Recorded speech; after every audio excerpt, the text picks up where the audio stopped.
Ονομάζομαι Pogkas Dimitris. Είμαι δημοσιογράφος, εργάζομαι για το emea.gr Business Monitor. Είναι ένα επιχειρηματικό site. Αντικαθιστώ τον κύριο Γιάννη Διονάτο, αν βλέπετε το όνομά του στο πρόγραμμα. Είχε ένα προσωπικό πρόβλημα και δεν μπόρεσε να έρθει, οπότε ζητούμε συγγνώμη γι' αυτό.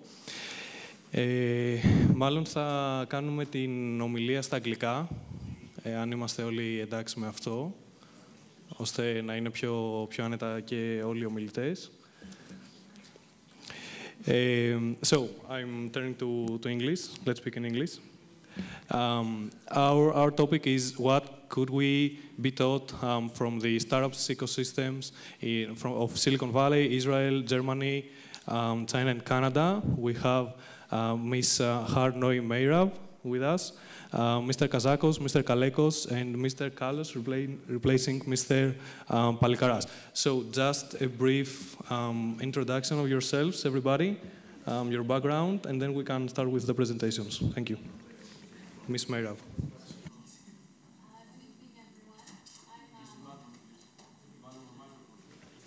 Good evening, everyone. My name is Meirav. I'm the founder of Moneta Seeds, which is an incubator based out of Israel. And I'll share with you today what we're doing in Israel. And that's it. Thank you. Hi, my name is Wassilios Kazakos. I'm Greek, obviously, but I live many years in Germany, where I have started a business together with Germans 15 years ago, and now I am kind of ambassador of Greek startups in Germany by a blog called Eulen aus Athen. It's a Glavkes ex Athenon. Let me see. How many of you have a smartphone? Who does not have a smartphone? How many of you have Googled who we are? Don't be shy. I think it should be totally illegal to introduce yourself in a session like this. Because if you're spending the time to listen to us, you should have already Googled every one of us. But just in case, my name is Kalekos Thanasis. I'm managing partner of Odyssey Venture Partners, one of the Jeremy funds that were created in Greece. We invest in information and communication technology startups in Greece, and we help them establish their operations in Silicon Valley and around the world. We have offices both in Athens and in Silicon Valley. My name is Themos Kallos. Myself and my partner of mine, George Palikaras, we have founded two companies since 2010 in England, London, and since then we have expanded our presence to Canada and China, and I'm going to share some of our experiences through this process in the past couple of years. Great, thank you, everybody. Let's start with the presentations. Ms. Meirav has something to show us about Israel and Startup Nation.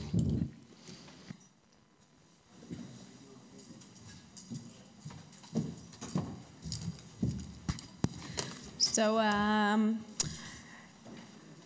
you probably heard the name Israel and Startup Nation, and what I'll try to do today is kind of see how it all fits together into the story.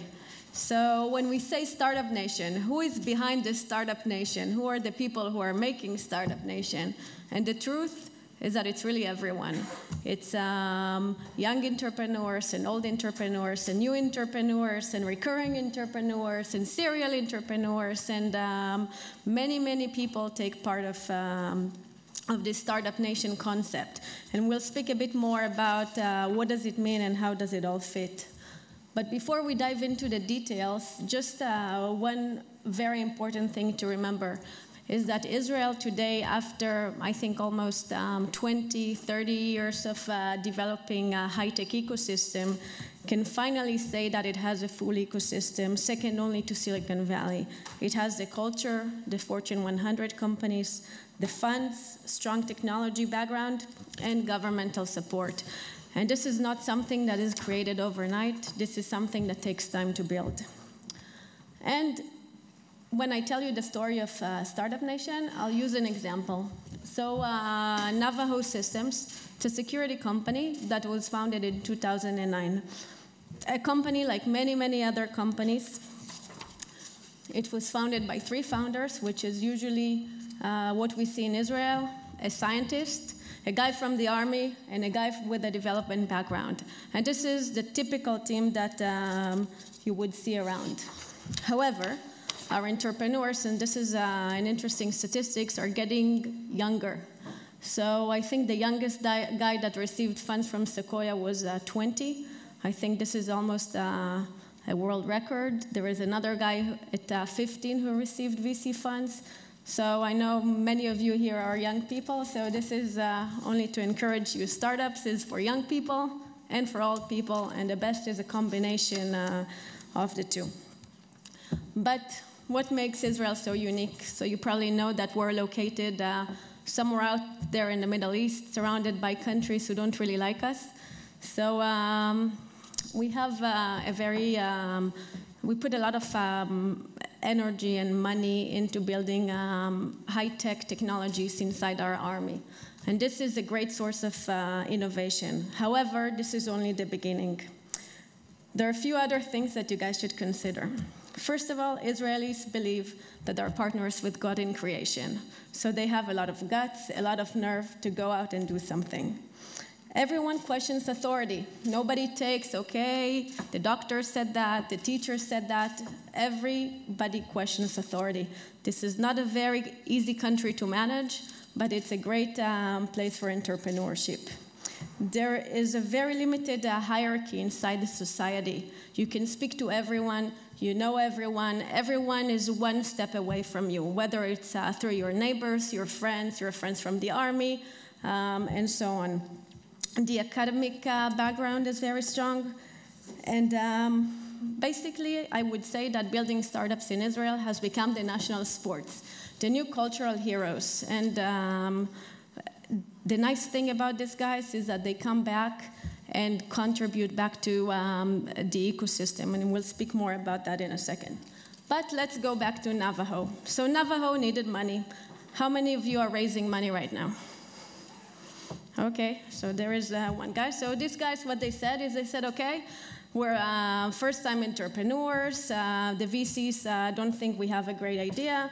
What should we do? What should we do? So they joined a government-funded incubator, and that was where they received their seed funding. And the government of Israel has been a very strong partner in developing the startup ecosystem. One example of these programs is the incubator program, where each company gets $500,000 to get started through an incubator, which provides the full support, the business development, the management attention, and even the legal and the financial support. And every year, there are about 80 companies who get funding through this program. And the program has done 3 cycles of improvements. And the final one was done 3 years ago, where finally very large corporates have become part of this program as well by holding shares in government-funded incubators. And here you see Nielsen and Hutchison Whampoa and J&J and so on. And the nice thing, and this is if anyone here is from the Greek government should consider, is that $500 million that were invested into the incubator program have generated $3.5 billion of investments in this incubators over a period of 10 years. So this is an amazing statistics.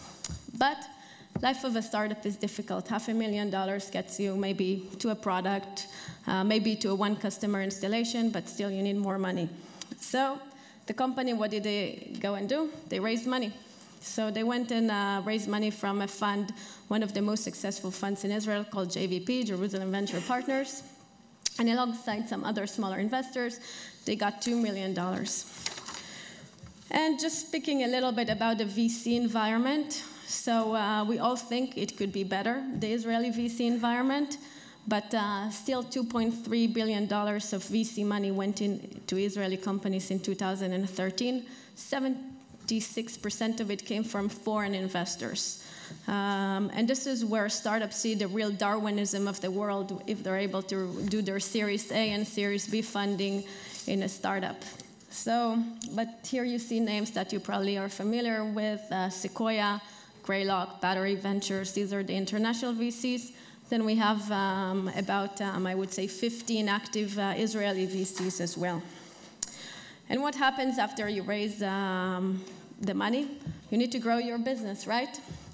So basically, Navajo, like many other companies, went out to the US market. And as was said in the previous panel, for those of you who have listened, Israel has no market. We don't do anything that is related to the Israeli market. Even our internal emails are written in English and not in Hebrew. It's a very, very US-oriented, high-tech approach.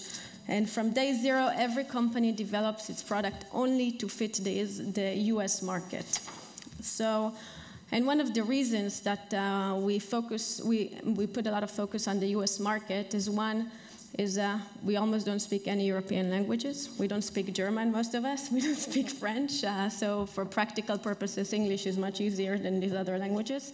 And two, it's one of the largest single place markets. So you could target your product to the US market and address over 360 million people versus splitting the product among different cultures and languages. And the other good thing that happened over the years to the Israeli high-tech community is a very strong relationship that was developed between Israel and Israelis in the Silicon Valley. So today the numbers vary, but they're estimated to be around 80,000 Israelis living in Silicon Valley in key positions in very large companies, funding entrepreneurships and helping entrepreneurs who shift their business to the US. It went so far that 2 years ago they set up an accelerator called Up West in Palo Alto, in the center of the Silicon Valley, where every 6 months they take 10 Israeli startups and help them get to know the local investment community in Palo Alto, the local business community in Palo Alto, get them to be stronger, and then the team moves back to Israel. So this is Up West Lab, and it's a great initiative that was being put by the Israelis who live in the Silicon Valley. They're so into it that they put a petition to have non-stop flights between San Francisco and Tel Aviv. So for those of you who are also interested, feel free to sign. And going back to Navajo, so they were sold to Salesforce for $30 million. It's not a huge amount. It's not one of those big waves type of acquisitions, but it's still very meaningful. These were first-time entrepreneurs, so each one of them took a few $1 million home, so their wives were happy. The fund made some money, they were happy.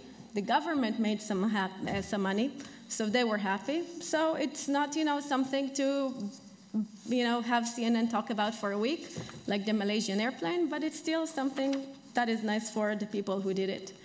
And last year, 2013, was a great year for Israeli high-tech, over $7.6 billion in acquisitions and IPOs that took place. And these are some of the examples. So you probably heard that Google acquired Waze for $1.3 billion, and IBM acquired Trusteer for $900 million, and so on and so on. And why I'm mentioning it is not to show that a lot of people got rich, because that's nice for them, but it's to show that what happens when these guys acquire companies, it doesn't end, it only begins. And here I have 3 pages of companies that have acquired smaller companies in Israel and have built very large R&D centers around those acquisitions. So you have here Intel, which employs today 5,000 people in Israel, all developing the chipsets for the next generations for Intel, and eBay and NetApp and AOL and Apple and so on and so forth. So let's see how much time I have. Good. So the beauty of it is that it really seeds the economy, and that's why I think that now Israel is very, very close to, it's not quite Silicon Valley, but it's moving fast. And what is interesting to see here, that the number of new jobs that was being created is more than in China, in Brazil, and definitely in the US in the last years. The angel community is investing back about 1/3 of their proceeds back into funding new startups. not only putting the money, but also working with the startups themselves. They teach them, they help them, they shortcut for them, and this is as important as putting the money in. And new funding models have popped out. So I don't know if you heard about this guy. It's called John Medved, and he's an amazing entrepreneur himself, but he set up a platform called OurCrowd, which is a crowdfunding platform mainly for Israeli-based technology companies, leveraging the story of Startup Nation and the Jewish voice across the world. So this is, I think last year they funded over 40 companies in Israel. So the bottom line, it sounds like it's so easy and the money is flowing in the street, so it's not that way, because there is a big competition for that money and a lot of very talented entrepreneurs. So the life of the average entrepreneurs, or even the super smart entrepreneurs, are very, very difficult everywhere in the world. We call CEO these days cash extraction officer versus chief executive officer. Funding is difficult.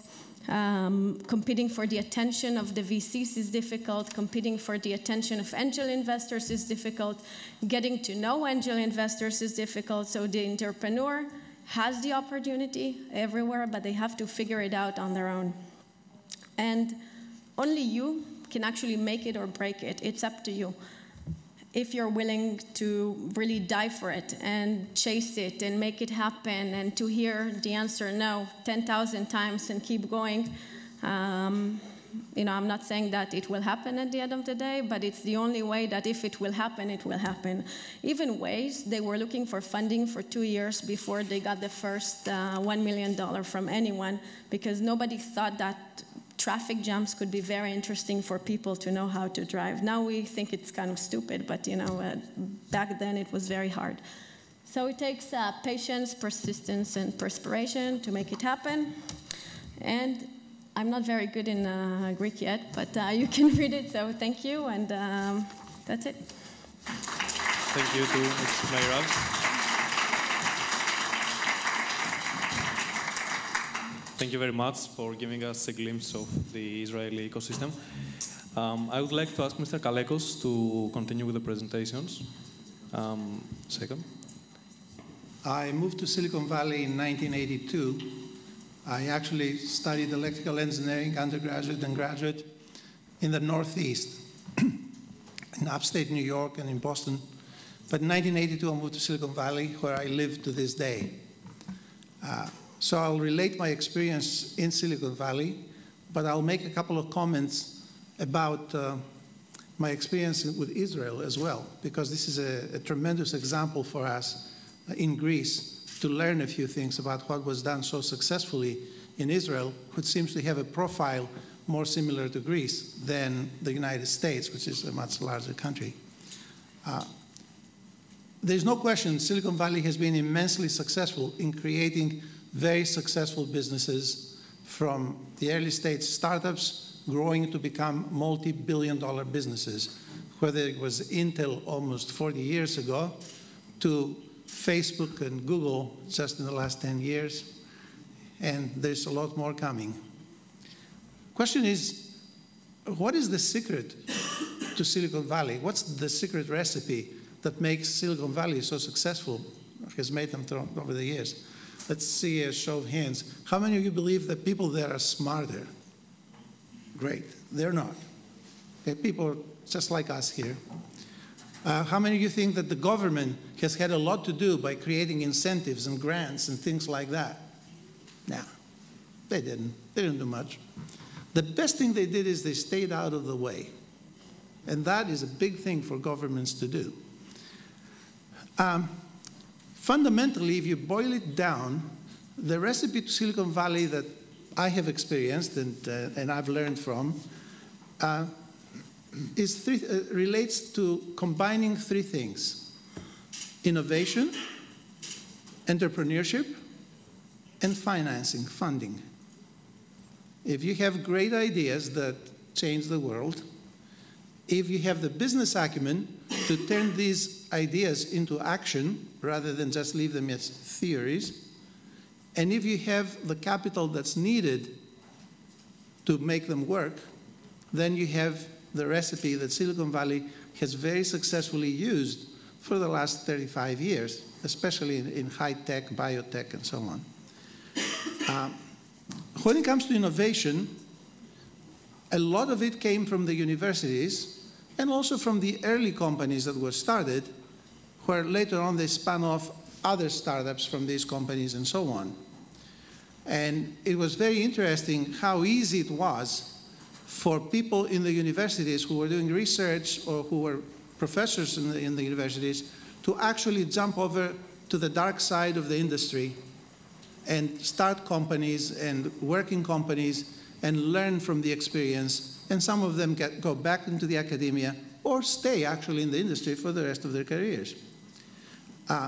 When it comes to business know-how, they pretty much learned on the fly because high-tech was a new business, a new industry. So people basically, the one characteristic they had was they were not afraid to travel all around the world in order to sell their technology. They did not just stay in Silicon Valley. They felt that that's their home base, but their customers were all around the world. So they were very aggressive about reaching all around the world to find customers. And finally, the funding part, finding the capital that's necessary to build the business, that's where the venture capital, the cottage industry of the high-tech venture capital came about. And it enabled these companies to grow. And over time, venture capital itself became more skilled in identifying the teams and the ideas that would have the potential to become really substantial companies in the future. There's a certain culture that's associated with venture capital, and it's important for us to understand some elements of that culture. When people look for funding, sometimes they do not realize that venture capital is intended to build large businesses.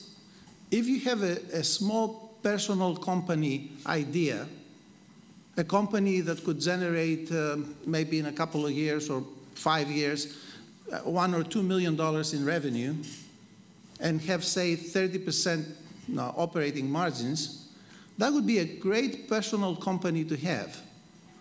But to a venture capital investor, it's not interesting enough. It's too small. There's nothing wrong with that. It's just that it's what I call a lifestyle company. It is for somebody to start it and make quite a bit of money from it, working it over the years, be profitable, have a great life, great career. But venture capital is looking for opportunities to create really big companies. Ideas that scale to become large. Sort of a rule of thumb would be, in 5 to 7 years, you should be able to be in somewhere around to $50 to $100 million in revenue. And that should be just at the beginning. The opportunity should look virtually endless. So the concept for entrepreneurs, that they have the imagination and the audacity, if you like, to think that they can be in their 20s, never have worked in a company in their lives, have barely graduated from college, or some of them have not graduated from college, and to think that they can change the world is part of the venture capital culture. It's part of this entrepreneurial culture. It really makes a difference. You would not find people there who expect to have this huge salary and who work very regular hours and who enjoy long holidays, and therefore they're going to work in a startup. That doesn't happen. People know that the startup requires a level of sacrifice that is much greater than any other job would require, except maybe if you go to the army and want to get killed or something. I don't know. That's a bigger sacrifice. Just big facetious. Another element of the culture of Silicon Valley was the stock options as a tool to focus people on the idea that they want to build something big. Stock options that are given to every employee in the startup. everybody has ownership in the business. And to me, it's terribly annoying when I see in other countries, you could see that in Israel 15, 20 years ago, I see it in Greece today, where the founder of the company feels like they should own 100% of it, and then the employees, maybe someday, they'll get something. I think it's very important to appreciate the power of the stock options. I'll tell you a little story, absolutely true. I had invested, I was doing venture capital in Silicon Valley from 1997 to 2005. Okay? We had a fund, we invested 100 million, we returned about 250 million to our limited partners. It was modestly successful. It was not tremendously successful, but we did okay. We had invested in an Israeli company, and on the board of the company, there was another venture capitalist. He was an older guy. He was probably close to 70 years old at the time. He's still doing venture capital to this day, and he's 80-some years old. He was scheduled to go to Israel on his own private jet, private plane. The CEO, the Israeli CEO, argued that he needed to give higher salaries to the employees in Israel. And this older VC said, why would you give them higher salaries? We just gave them a whole bunch of stock options. And the CEO said, yeah, but he said, they don't have experience with stock options. They don't appreciate them. So the older VC said, you know, he said, when I come to Israel, I want you to bring your whole company to the airport.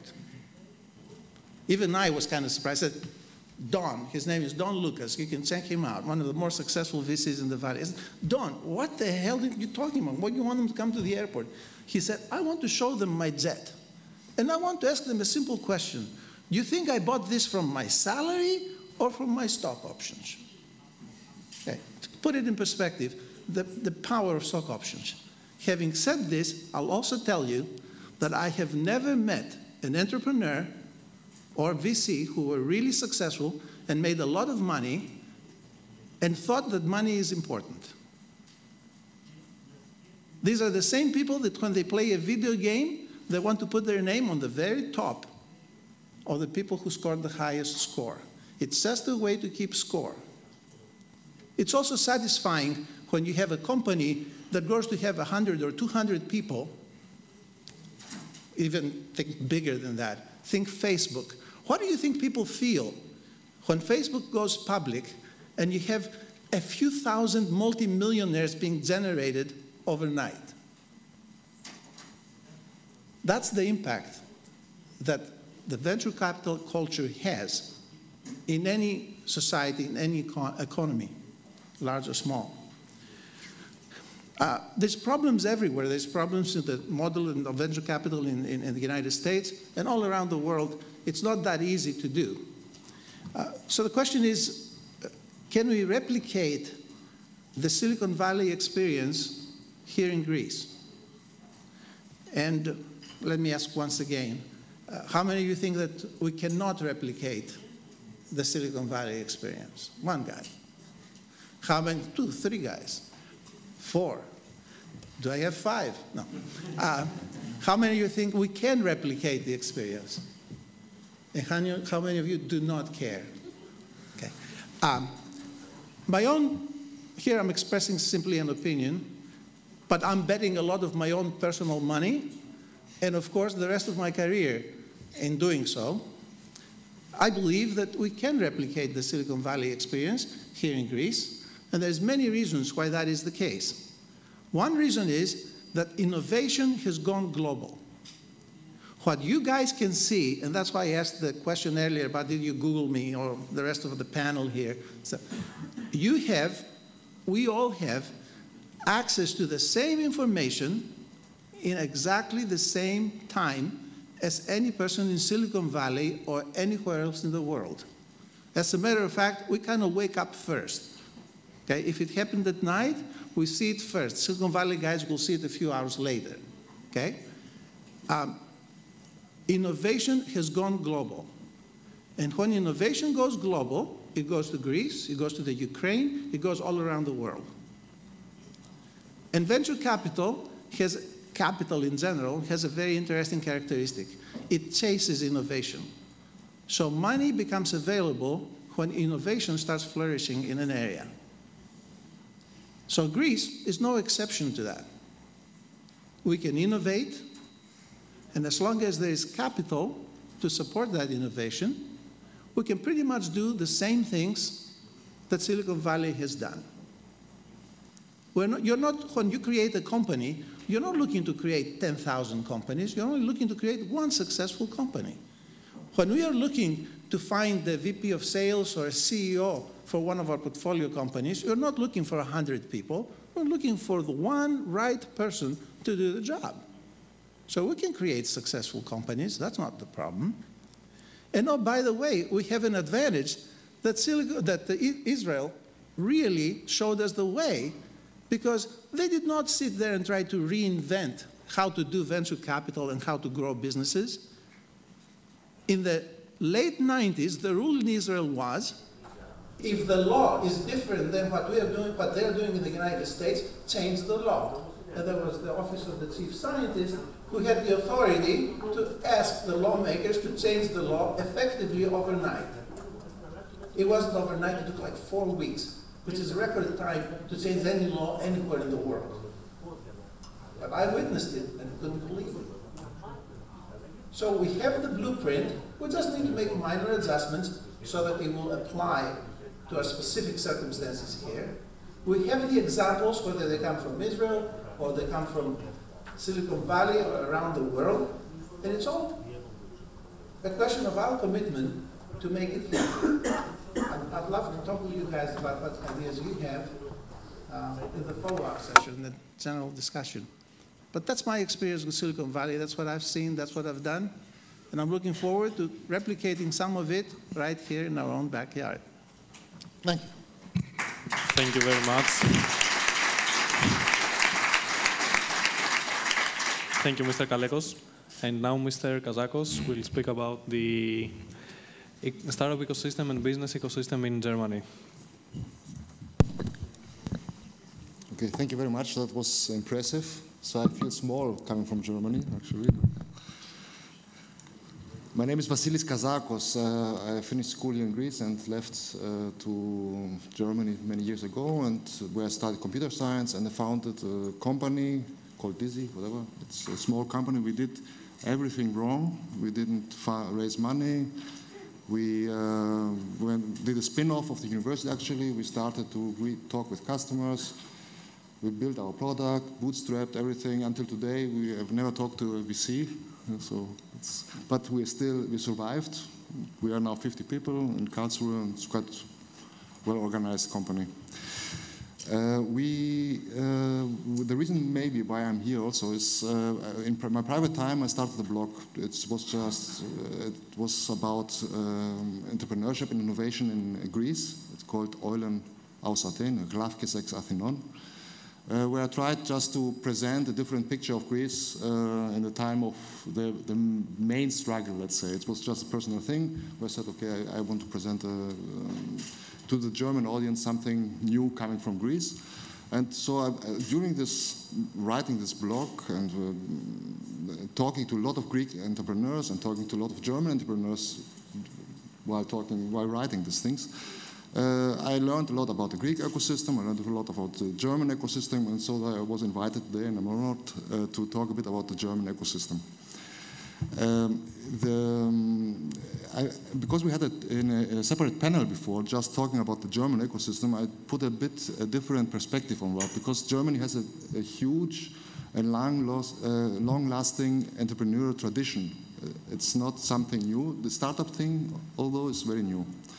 So before I say something about the startup ecosystem, you have to understand how Germany worked in the last 50 years, let's say. In Germany, we have a notion, actually it's an English notion, of the hidden champion. It's a small, medium-sized company, maybe 50 employees, maybe 100 employees, maybe 200 employees, which are global players, actually. We have more than 1,000 of them in Germany. Nobody knows them actually. Maybe parts of your phone were produced by such companies. Maybe some Katsavidia or whatever were produced by these companies, and small manufacturing companies. And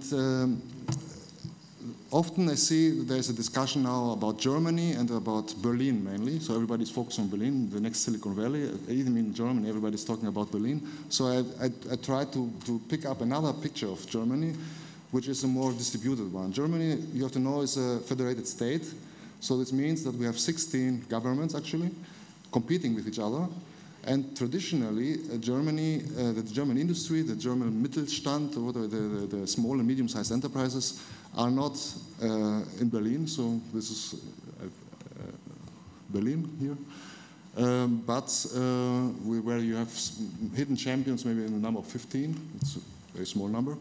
But in the south and the west of Germany, for instance, in Baden-Württemberg, actually, there is where I also live. So it's kind of, just to understand Germany, it's not everything the same, but Berlin traditionally had no industry. The south and west had more industry. What happens now in Germany also, they are learning, I would say they are copying what Mr. Kalekos said before. They are trying to adapt the Silicon Valley model now to the German ecosystem. So it was partially a grassroots movement, started maybe 10 years ago. Partially it was organized by the state. There are many funds, there are many initiatives now who support these ecosystems. But it's also an approach to overcome the old model, which was more small-sized companies, family companies, built in the Black Forest, let's say, to a global scale IT and tech companies. The curious thing about Germany is, although everybody knows Mercedes and everybody knows Volkswagen and Bosch and whatever, there's only one big IT company coming from Germany, which is SAP, and they are quite old actually. It's from the 70s. So maybe Software AG is the second one, but there are no huge IT players in Germany, but it's mainly manufacturing, it's construction, it's producing machines, producing cars, whatever. So this is also new to Germany as well. So and if you remember the map before and see now the startup map, the figures on this map are kind of representative, but they're not true. So probably there are much more startups, but it shows a bit the distribution. We have a huge hub here in Berlin now. There's a huge movement to Berlin. There are a lot of companies in the American, let's say, startup way, founding companies now in Berlin. But maybe also to the distribution within Germany, and maybe also due to the fact that the larger universities, the money is not sitting in Berlin, but it's sitting somewhere else.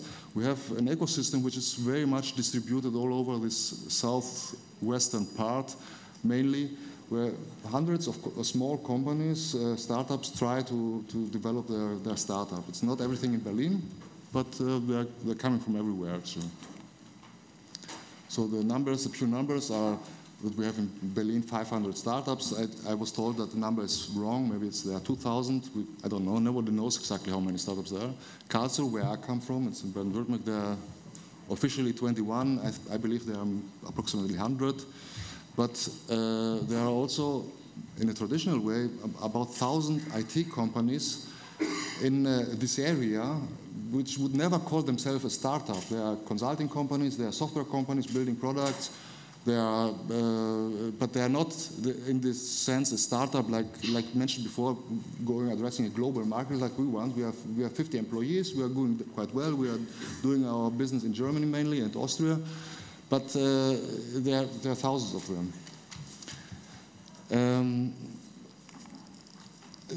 Now what's happening, and this was a slide which was shown in parts also before, is that Germany learns a lot from the United States. They see how it works in the United States, and they see also that the VC money is moving towards Berlin. While 5 years ago, the money was distributed quite around Germany, especially in this startup scene. You see that in this 2009, the yellow ones, so we have here in Saxony, some in North Rhine-Westphalia, in Bavaria, etc. Now in 2012, everything's moving to Berlin, so it's kind of, there's an idea of moving the startups and the ecosystem completely to Berlin, or many startups to Berlin. So the official figures are that we have investment of 130 million in startups in Berlin, and just to have the comparison, 24 in another state. Why I mention always these states is that Germany, the state, for instance, of Baden-Württemberg is in the size approximately like Greece. There are 9 million inhabitants, it has a central government, it has a regional regulation, and an industry background. And Berlin is also a state in Germany, let's say, with 3 million inhabitants. So what I observed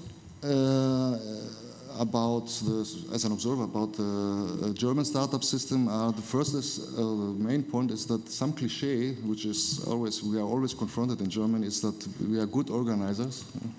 It's true. I have the impression that Germany saw how the American way of growing startups works, and now is rapidly catching up. The one thing is that the basic conditions are set. This is very important for an entrepreneur. Either you are a startup or a small and medium-sized enterprise. You don't have to deal with legal things, fiscal things, or banking things. They work. So this is, for us, it was also very important as a company. We don't have to discuss, we don't wake in the morning and are afraid that everything is changed and we don't know what's happening tomorrow, but there's a continuous working environment. The second thing, which is completely new in Germany, and maybe since 8 years, maybe since 10 years, is that universities started supporting founders. When we started the company, they said to us, okay, do it if you want, it's your business, we don't care. 10 years ago, there's an anecdote of the Prime Minister of Baden-Württemberg entering the university and telling them that universities have to open for entrepreneurship, they have to start teaching entrepreneurship. And he was almost thrown out of the university. There was a complete paradigm shift in Germany in the last 20 years, that universities are part of this ecosystem and have an important part, and they are teaching people to become entrepreneurs, or they're helping people to become entrepreneurs. And they're showing them also a path, that this is an alternative path to become an entrepreneur and not just to be an employee in a company or in the public services. So this is new also in Germany. Of course, there is state support, there are different programs, hundreds of them, loans, grants. Before in the discussion we had about Series A. So the big money, the big investments are not yet in Germany, as in the United States, but this is moving in this direction. And there are many private, official associations, many initiatives, many networks all over Germany, actually. It's not only in Berlin, but even in Karlsruhe, Stuttgart. Karlsruhe is a city of 280,000 people, so it's not a very big. But there is a small ecosystem. They're doing a lot of networking, a lot of events, etc. And there's a huge media coverage and many events around this. And of course now they're coming, the funds, there are private investors or more and more coming. And the system is evolving towards I would say, Silicon Valley style startup system in Germany. Though personally I have the impression that the Germans are more conservative regarding their investment strategies, let's say. They are not, usually don't have a global vision. So like we want to build a company for the world, but we are building a company maybe for Europe or for Germany. Some final observations maybe. The one thing is that the notion itself of the startup is new in Germany too. It's not like since 30, 40 years we are talking about startups in Germany. This is something which is happening new. Maybe it's a bit, it's not as new as it is discussed in Greece, but it's something which happened for the last 8 years, let's say. And it's still changing. And the second thing is that the startup ecosystem is trying to find its way. There is a huge movement in Berlin. I'm sure it's an interesting city to live and work and build something. But there are also a lot of ecosystems in parallel in other cities, in Hamburg, in Munich, in Karlsruhe, in Cologne, where smaller groups maybe are getting organized around the universities usually. So for instance, Karlsruhe has one of the largest IT universities, and it's obvious that around this university there are building a lot of people building companies, IT companies or startups, because they live there and they're building the company there. So I believe the universities are an important factor in this. And as a final slide, I just wanted to put one statistics I like. Usually when I see statistics about comparison Greece and Germany, we lose. Well, we in Greece lose. It's kind of... so I found a good statistic which which gives also hope that the Germans are not natural-born entrepreneurs. There's the statistics going 10 years back. We have this early stage entrepreneurial activity in Germany is about 4%, 4.5%. So people who really are interested to become entrepreneurs, and it doesn't really change, maybe a bit in the last years. While in Greece, there is an entrepreneurial activity. Even if you build a boutique or whatever, you are active as an entrepreneur. But I didn't show it, but if you see the United States, it's about 10 or 12% of the people who are thinking of becoming active entrepreneurs. So there's still a big difference, but I like the slide. And so from this perspective, Greece has the conditions to build successful enterprises. We are active, let's say, entrepreneurial, and well, we can organize the conditions around to make it better. So,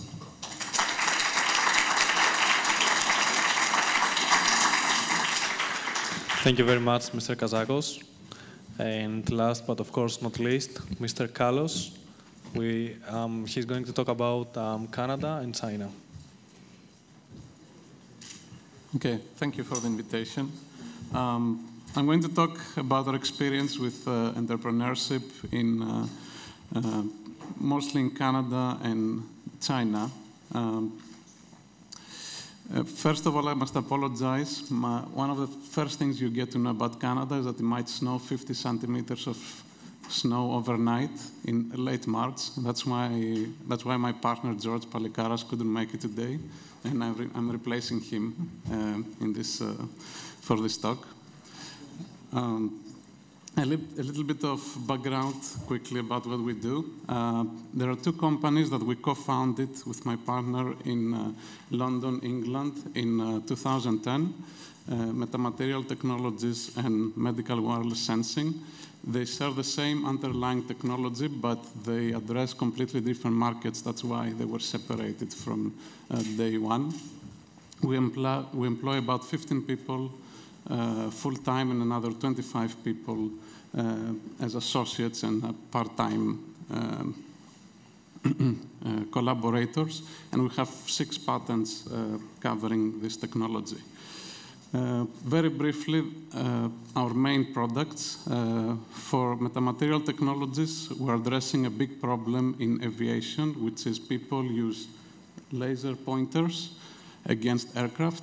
There are about 20,000 attacks every year, and it's a big issue for the airlines and the aircraft manufacturers because they're afraid of a catastrophic or even a terrorist attack that might happen.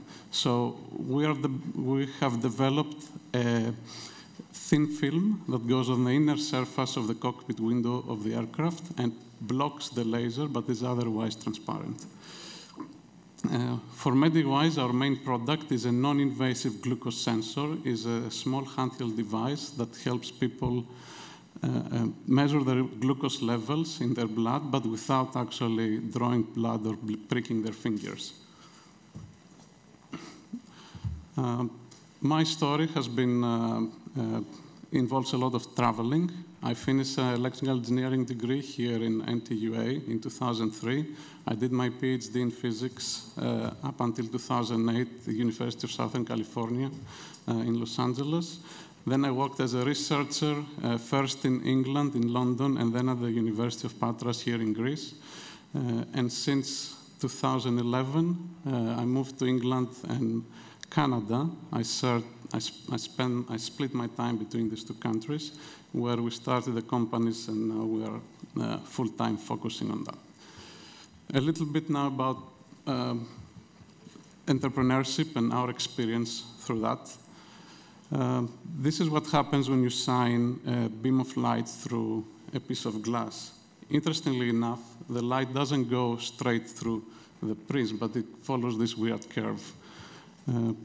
There is a simple reason why this happens. Light does not try to cover the minimum distance between 2 points, but it tries to minimize the time it takes between 2 points. And because light moves slower inside the glass, as soon as it hits the glass, it turns a little bit to the left in order to exit the glass sooner, and then follows the rest of the path. So entrepreneurship is a bit like that. We try to minimize the time it will take until we launch a successful product. So that's why we don't have necessarily a straight curve or another curve, but we follow the path of least resistance. In Greece, in particular, there are some, I picked 3 examples here of people that follow the path of least resistance, particularly selling digital services over the internet, which help them bypass many of the Greek bureaucracy and other difficulties that would face a more conventional company.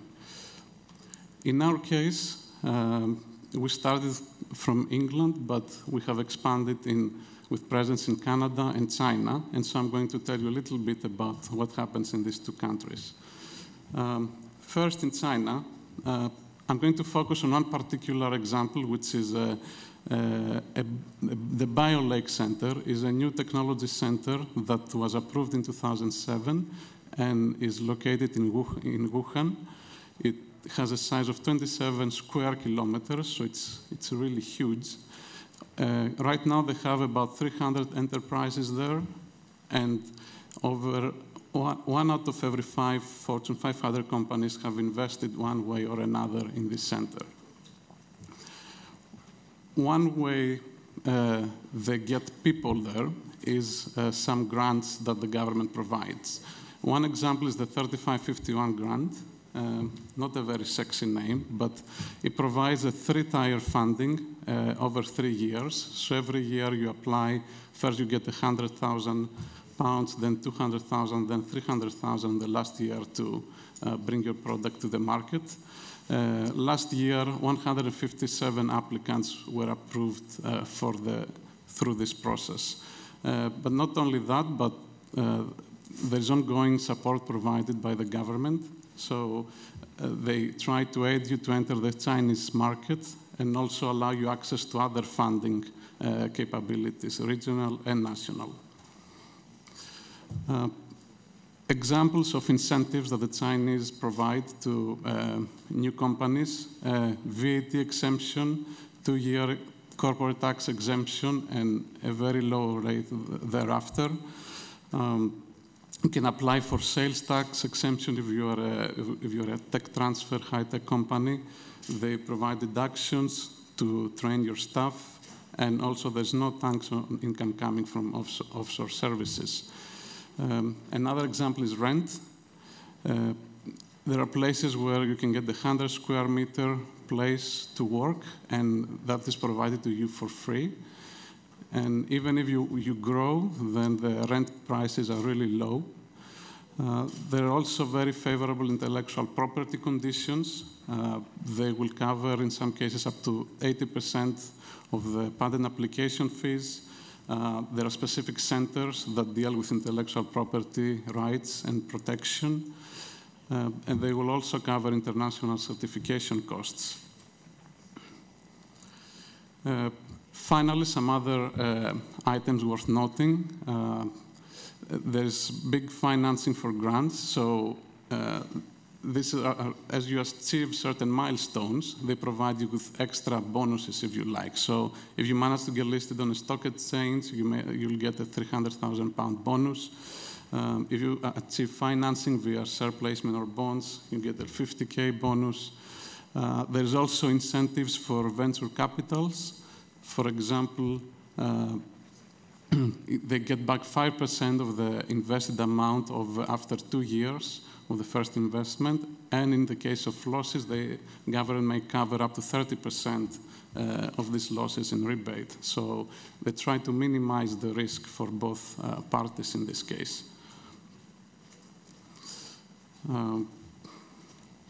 Now, let's talk a little bit about Canada, which is our main place where we have activities. We're established in Atlantic Canada. These are the easternmost section of Canada, right above New York and Boston, that faces the Atlantic Ocean. And traditionally, it has not been a startup ecosystem, but this is starting to change the past few years. The first thing they did is they provide a very fast internet backbone in order to connect together all the different cities in the area. They also provide tax incentives. So in this scale, the number 100 is the average taxation rate in the US. And you can see as a comparison some places in the world like France that have very high. Atlantic Canada is about 50 on this scale. So you pay half of the tax of what would you pay if you were being established in the US. Other incentives, there's relatively little bureaucracy. Practically, that means, for example, there are only a few documents now that require wet signatures, for example, as opposed to a scanned or an electronic signature.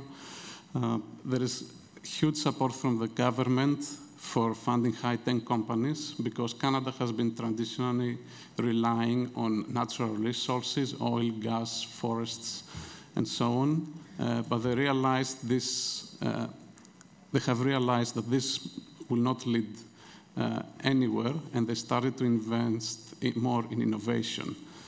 There is a very nice cooperation between industry and universities, many government schemes that help you cooperate with universities, and also they provide very favorable intellectual property agreements. In the last couple of slides, I wanted to share our story in Canada, how we started and how we evolved there. So we launched the company in Canada in 2011 after receiving a $100,000 angel investment from local people. Then we applied for something called Engage grants. These are grants valued at $40,000 each.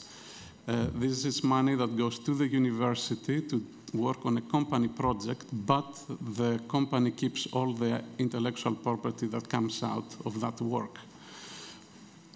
In 2013, last year, we proceeded with more government funding. A program called Business Development Program provides $250,000 to develop your product. And we also managed to raise about $500,000 through private investment. We also applied for some other grants like the NSERC CRD, Collaborative Research and Development. This involves 2 local universities and 6 researchers, again, to work on a company project.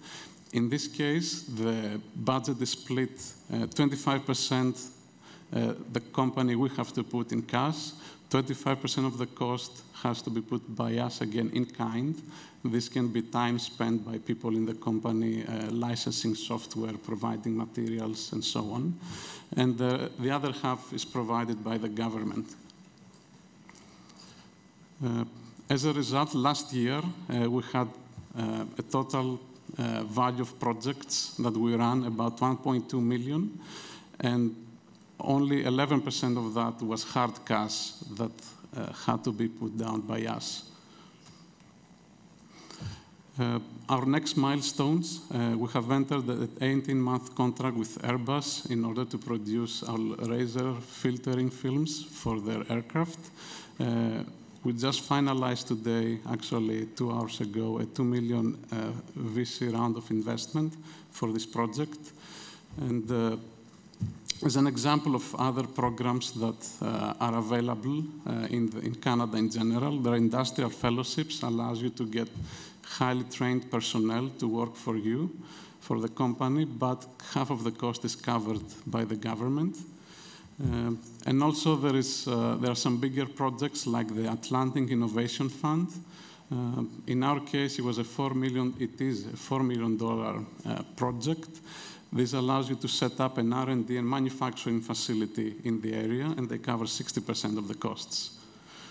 So, as a summary, we've identified certain key factors that in both places, Canada and China, we think are necessary in order to be successful. There has to be good financing, in this case, government funding. It has to involve smart people. You need to have tax incentive and what I call anti-bureaucracy incentives so that you're efficient. And last, but maybe the most important thing, you need very strong collaboration between industry and academia. Coming back now to this photo, as opposed to the straight line, this piece of glass, you can also look at it as these incentives. So this is where the government and people can step in and change the route of the companies in order to help them to follow the path of least resistance and get to a success to launch their product. In our case, this has happened by expanding to different territories. That's where we found our path of least resistance. And this is an example of a global value chain where you spread out different sections of your company, different activities to different locations, depending on where you find the most favorable conditions. So thank you very much for your attention. Thank you, Mr. Since you all have smartphones, and I'm assuming you have internet connectivity, if you go to this link, you can provide some live feedback for the talk you just heard. Thank you.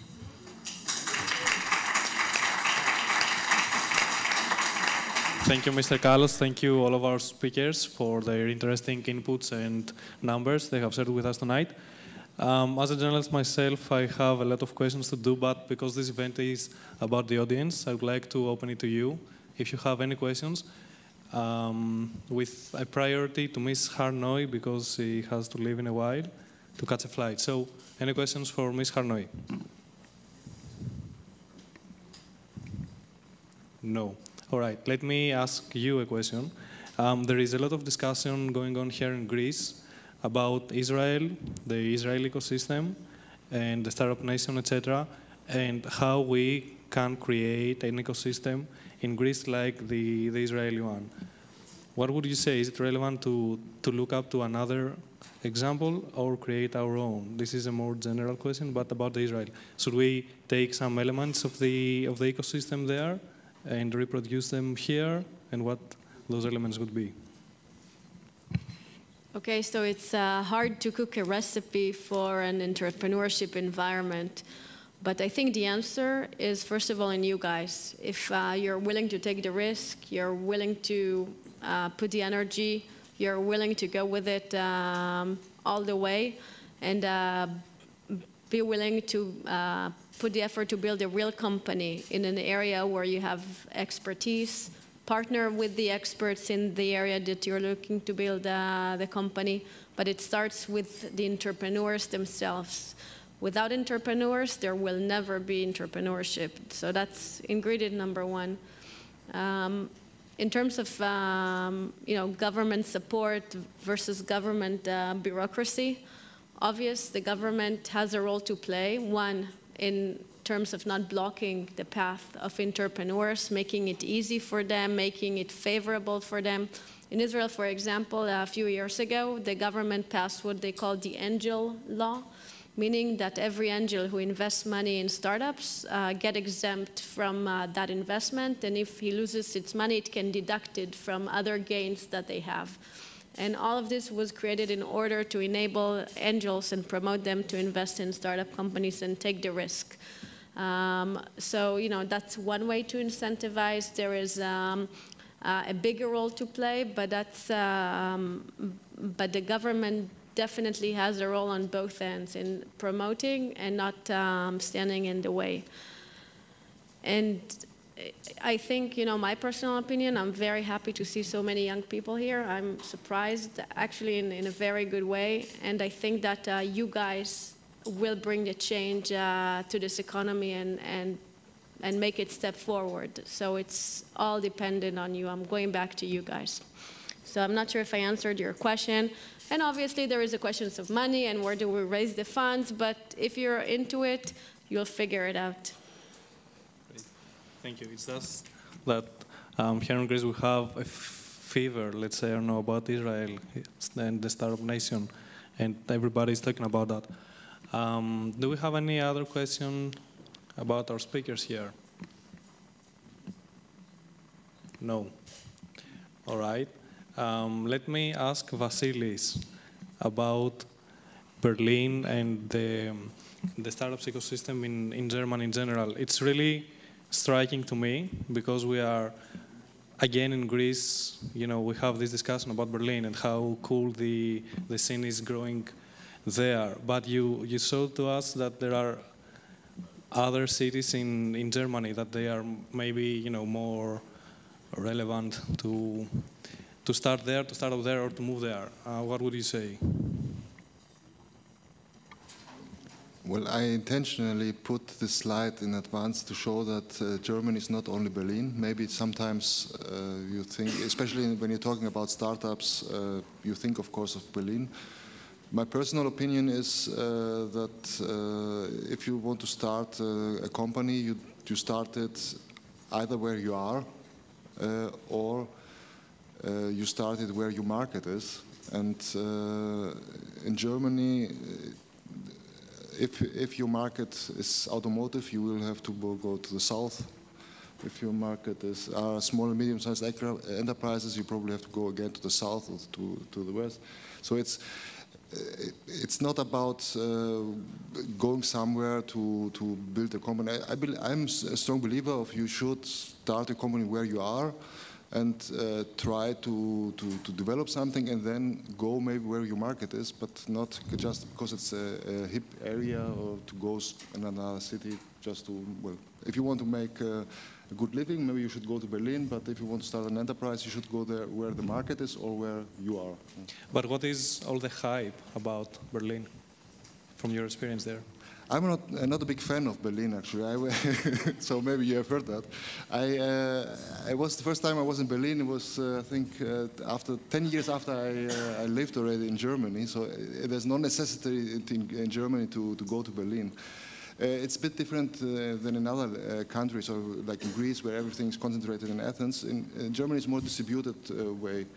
So Berlin is a nice city. There are a lot of entrepreneurs, especially in the last 2 or 3 years. There's building an ecosystem. There are a lot of co-working spaces. The investors are currently more or less located in Berlin. So if you're looking for investment, maybe Berlin is a good place to go, because there are many. But Germany in general it's a huge country, which is sometimes underestimated the importance of other parts of Germany and the overall economy in Germany. So, yeah. All right. I like Berlin, but not that much. Maybe. All right. Thank you very much. What I would like to ask Mr. Kalekos is, driving from your experience in Silicon Valley, maybe with Greek teams that they are there, or Greek Americans, etc. What are the main difficulties for startups or teams coming from Greece and going to Silicon Valley? What are the main difficulties they find there to adapt or to work there, if any? I don't know that there is any difference.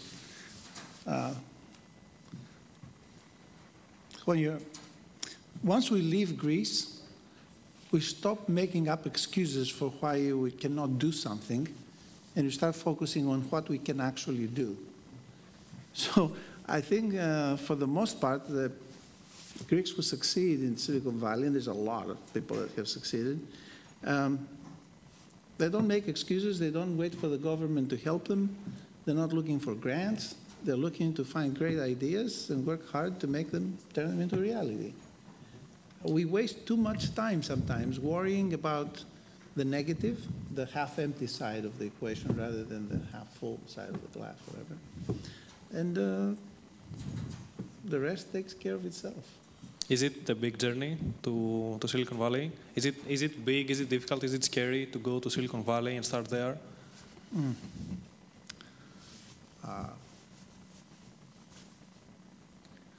I don't know. I took off on Tuesday night at 10 o'clock from Silicon Valley, and I was here by 11 o'clock in the evening, Wednesday evening. It took me about, I don't know, 15 and a half hours. It used to take this long to go from Thessaloniki to Athens by train. It cost me $1,280. No, I mean... I'm answering your question. Okay, sorry. Yeah, really okay. It cost me $1,280.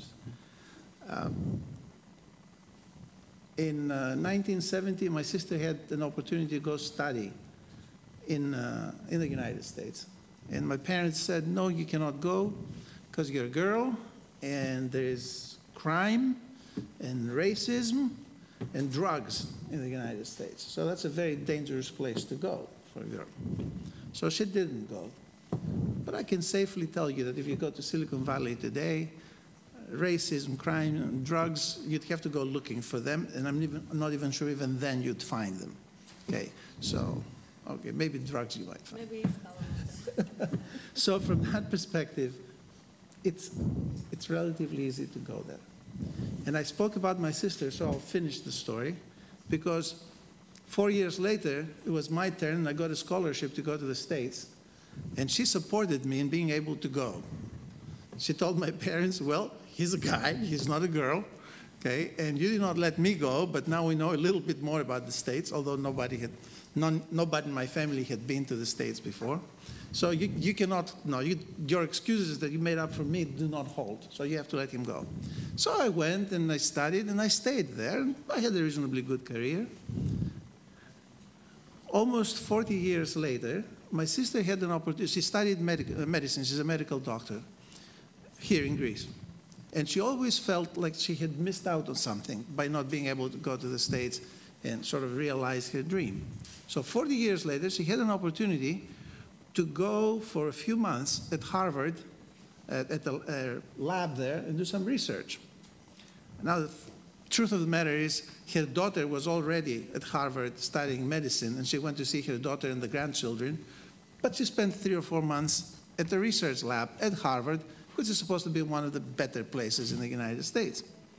When she came back, and the next time I saw her, I asked her, I said, what did you learn from your experience in one of the best places in the world for medical research? And she said, the most important thing that I learned is I am every bit as good as they are. Okay. So after 40 years, she had realized that most of what she was thinking about the United States was the mythical United States. And the real United States was very similar to what she had already learned and done right here in Greece. So to finally answer in a very long way this very simple question, I encourage people to go and visit. I encourage people to connect with people who live there. It's relatively easy to find us. You know at least one person. Okay? And you can find me very easily because you have smartphones, right? And you know how to Google people. Go visit, see what it's all about, demystify Silicon Valley, and then you'll know not only that you can do every bit as well as Silicon Valley people do, but you can do better. Okay? We can do better for a variety of reasons. First of all, we are hungrier. So I don't think it's that difficult anymore, and a lot more people are finding the way there from Greece, and a lot more people realize that exactly this, that there's nothing mystical about Silicon Valley. It happened to start there first. The Israelis were very smart. They picked it up, and they did every bit as well, and it's our turn. If we accept, let's say, that Silicon Valley is a big opportunity for everyone going there, how do you advise anybody that want to go there to get prepared for the journey, for the trip? when they are there, what to do, and so on. Are they going to visit, or do they want to go find a job there? I would say both. If you are looking for investors, if you're looking for a job, if you're looking for a team. Okay. If you're looking for investors, again, you got your smartphones or your favorite computer, whatever, and you can research and find out what are the venture capital firms that specialize in the kind of business that you are building. And you can reach out to them. You may get 1,000 no's. You only need one yes, and you'll be in business. So, I mean, the Google boys, when they were looking to raise money, and they were looking for $500,000, they got a lot of no's from very experienced VCs who said, what, you're trying to index the whole internet, and the internet is growing as fast as it's growing, and in 20 years, you'll need 3 billion computers to be able to index it overnight, every night. Come on now, get real. This is science fiction. The couple of investors early on who did not think it was science fiction, they're multi-billionaires today. But there were a lot of no's before people got the yes. So do your research, prepare, and make sure that you have a business idea and a business plan that is fundable, that it builds a large business. You cannot go there and say, I'm going to do an e-shop that is going to sell the purest olive oil in the universe. It will sell about, I don't know, 2 tons of olive oil at $1,000 a ton, a liter or something. Big deal. You just talked about a $2 million business. Who cares? Question is, you need to have the right kinds of ideas that are scalable, that they can have impact, they can change the world. Have the right plan, do your homework, meet the people. And one of the things that I would suggest to everybody here, if your English is not good enough, take the Alexis Tsipras example. Start learning English. With accent. Okay? Do not do the mistake that he's making. Do not pretend like you know English when you don't. Okay? Because then you embarrass yourselves. Okay? But I think his example is a good one. He finally figured out that school is useful. Okay? It's not just a question of αποχές και καταλήψεις. You need to learn something while you're there. English is the single most important thing. Even our German friends would say that English is more important than German, even in Germany, when you're in the startup business. And you already heard it about the Israelis, who I think are among the smartest people on earth when it comes to being successful and making a lot out of a little. Thank you. One last question for Mr. Kallos, please. From what I understand, you are, let's say, a high-tech research company. How easy is it for a high-tech company with a research background to become a company, to make a business out of it? To make a business out of it, how do you develop the business skills? So it's extremely hard. It's much harder than... we had experience, we knew about software startups, and we sort of had a feel how this works. We are actually building products, hardware stuff. We rely on software, but it's not our main selling point. And building something actual you can touch and works is a whole different beast.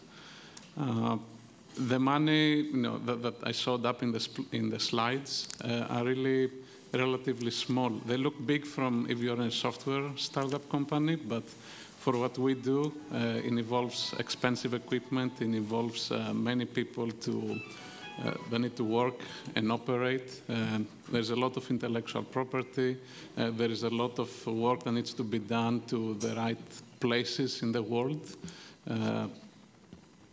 So it's a difficult thing to manage, but it's also extremely gratifying and satisfying because we're building something that will not be obsolete in a couple of years. Not some, software program. No offense, but there are certain software ideas that in a couple of years, the bubble bursts and they're gone.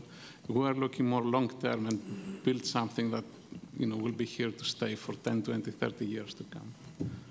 So if we have a researcher among the audience, what would you advise them to do in order, to develop their idea, their research to a company? You need to file a patent. You need to find some money to file a patent, and then start talking out, to investors. You need, as Thanasis said, you need to have a fundable business plan. If you're trying to build something hardware, like a medical device, like we do, medical devices on average take from 4 to 8 years to hit the market. This is an extremely unfavorable proposition for an investor, where he might or she might prefer to put his or her money to a software startup where they can have revenue in 6 months. So you need a plan to generate revenue early, even if it's not your main product, your final product. Thank you. Is it okay to disagree with? Of course. I think hardware is great. And I've made a lot of money from hardware, so I'm not complaining, mind you. But it's as fickle as software. If you guys make your little device that you don't have to prick your finger in order to figure out what your glucose level is, if you make this work really reliably and successfully, how long would you say it would take before any other device would be obsolete? Until our patents expire. 17 years? Yes. No, to make them obsolete, to make the other devices irrelevant. Would anybody buy a device that you have to prick your finger when they can have a device that you can just touch, and you'll have the result you're looking for? You'd probably kill the market in a matter of 18 months, which is pretty much what any product, whether it's software or hardware, if there's a leapfrog technology, it's dead. That's why you have to stay current. Whether it's hardware or software, same idea. Semiconductor people will tell you this in spades. Okay? Very expensive chips, hardware, solid hardware. Okay? Obsolete in 6 months, done, gone. The other point is, medical devices are truly a very tough business because you have to do all these FDA approvals and whatnot. However, investors understand the difference between medical devices and the process, the business model for medical devices, as opposed to software. So with medical devices, a company, and medicine in general, pharmaceuticals, a company can go public, actually, before they even have a product in the marketplace. And that's a form of funding, which, if you know anything about software and hardware like semiconductors, it sounds pretty bizarre that a company could go public before they even have a product. Okay. But in that space, it's a legitimate way to fund the rest of the product development cycle to go to market. So it's not that impossible, it's just different. And I would not invest in a medical device simply because I am not an expert or sufficiently knowledgeable about the process of funding a company that does that kind of thing. But there's other venture funds that absolutely understand that, and they make good money from it, from that process, which seems to be so long and tedious. So just wanted to sort of put it in perspective. Great. Thank you, everybody. Thank you for attending. Okay, one question. Okay. Sorry, I would like to ask Mr. Kalekos. When someone tries to make a startup, he has to, I think, choose between two things. First, between the skills of software technology and the skills of decision-making, for example. I don't know exactly how to say it. From the software skills, he will be able to to decide whether his product can be produced effectively, for example. And from the second skills, he will be able to understand if the company he's going to create can be globally successful. I would really like to ask you if you believe one of the two categories is more necessary for one startupper. Actually, I think the sales and marketing skill is probably the one that's more critical than the other two. But I'm just playing with words. When you decide to start a company, okay, I'll take it even a step further back. In talking about the culture, right? Okay, cultures are different, cultures develop over time. In Greece, the role models that we know about of business people and of creating a business, it's what I would call the proprietor model. I have an idea, I start a shop, I start a company, I'm making something, whether it's a machine shop or whatever it is. I am the owner, I had the idea, I have 100% control of the business, and as a matter of fact, many business owners would tell you the people that I hire, I'm very careful to kind of keep them a little bit in the dark, because if they know as much as I know, within a very short period of time, they'll go out and start a competing business to mine with the stuff that they learned from me. Okay, so we can relate to people having very close control of the business that they're building as proprietors, as owners of that business. The kinds of businesses that we are talking about here, that I'm talking about, which are venture capital funded businesses that have the potential to become really big businesses, the proprietor model does not work. Because no matter how good the people are who had the idea, they cannot have all of the skills in one person.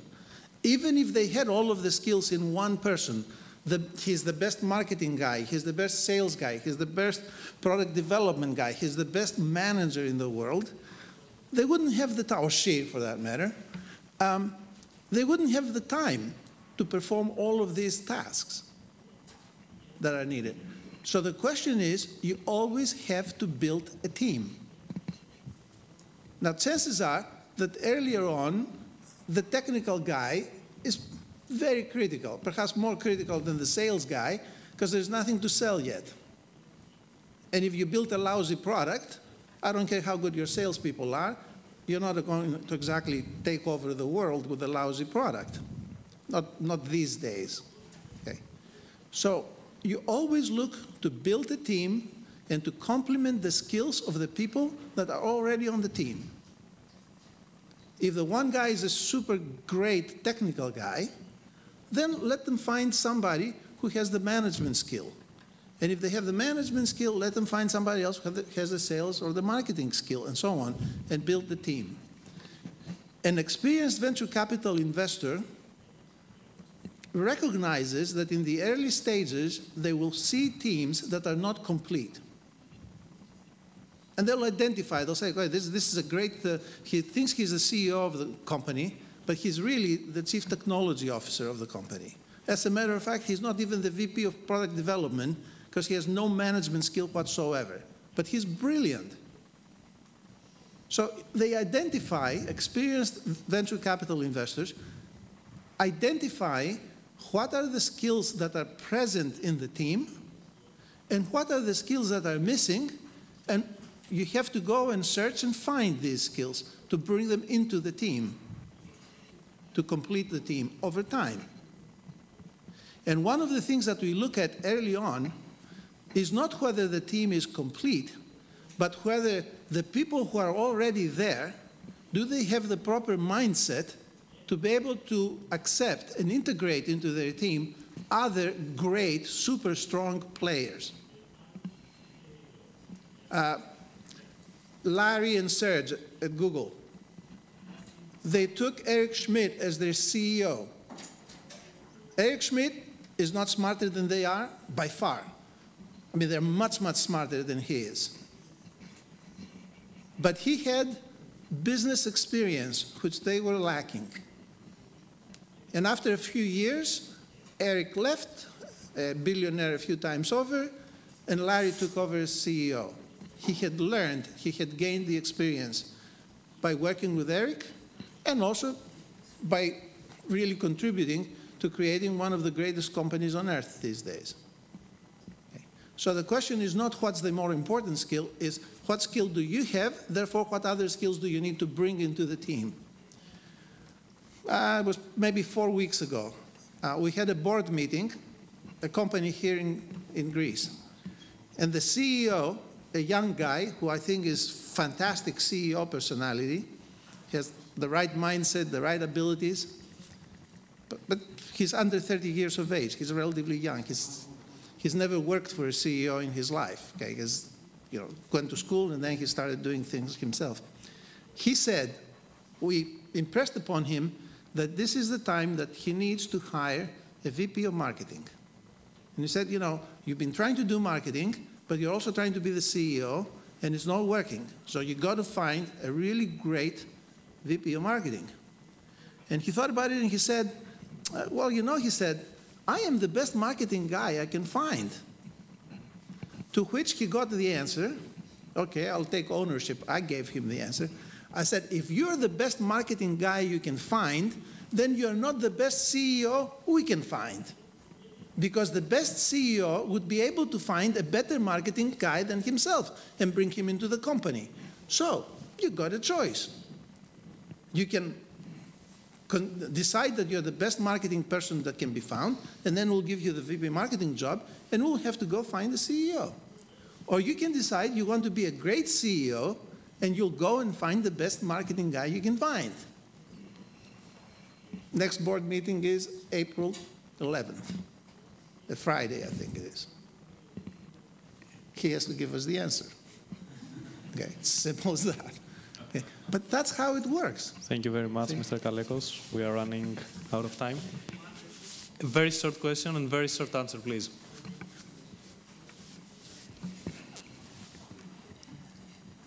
All this time I was wondering about why we don't try something like Silicon Valley or a similar machinery here in Greece. I come from Athens University of Economics and Business, and I believe that the program is similar to others. So why I believe that we could break the myth of Stanford, for example, of 100,000 euros of fees, because I think that the advantage of Stanford or another university is his bond to market. So our scientists and our educational programs are adequate. So why don't we try something like this? We have a growing unemployment rate, so it would be a good thing to do. Thank you. Mr. Kalekos, do you want to answer that? I'm not sure exactly what you're proposing that we do. Once again, the quick version. To set up something like Silicon Valley here in Greece, around the university, Greek university. Okay. Silicon Valley was not set up in the universities. It had nothing to do with the universities. Okay? The only thing that happened was smart people from the universities had ideas, came out to the real world outside of the university, and made them happen.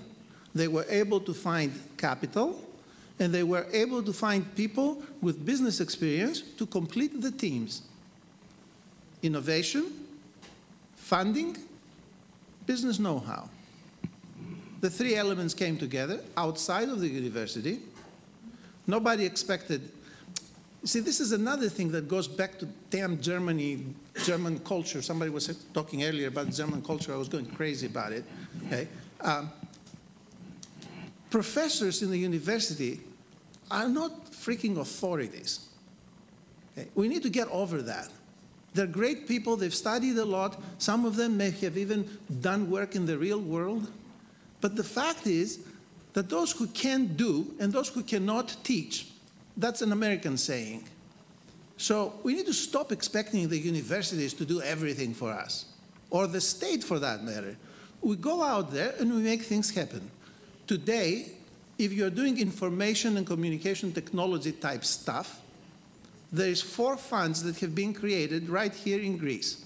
I represent one of the 4 funds. There's 3 more. And it's real easy. Look, Jeremy funds in Greece, and you'll get all 4 of them, the names.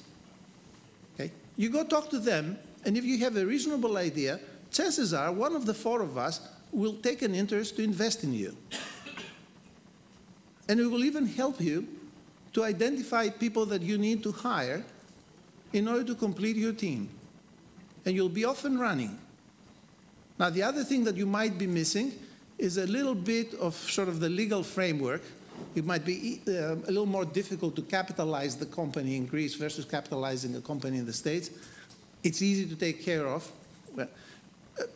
To find corporate services people, finance, legal, HR, real estate people, to help you figure out where to go, set up shop, what kind of employment contracts to have with the employees that you'll hire in the company, stuff like that.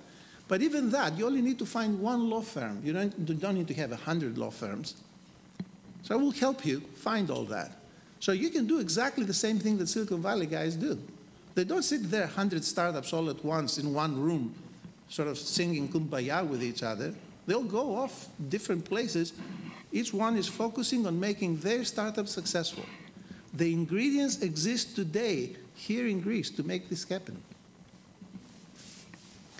Thank you. It's not in the university. Let's keep the conversation going later outside. Thank you everybody. Ευχαριστούμε πολύ που ήρθατε. Ελπίζουμε να ήταν χρήσιμο και εσάς. Ευχαριστούμε τους ομιλητές. Και ελπίζουμε να σας δούμε αύριο και μεθαύριο.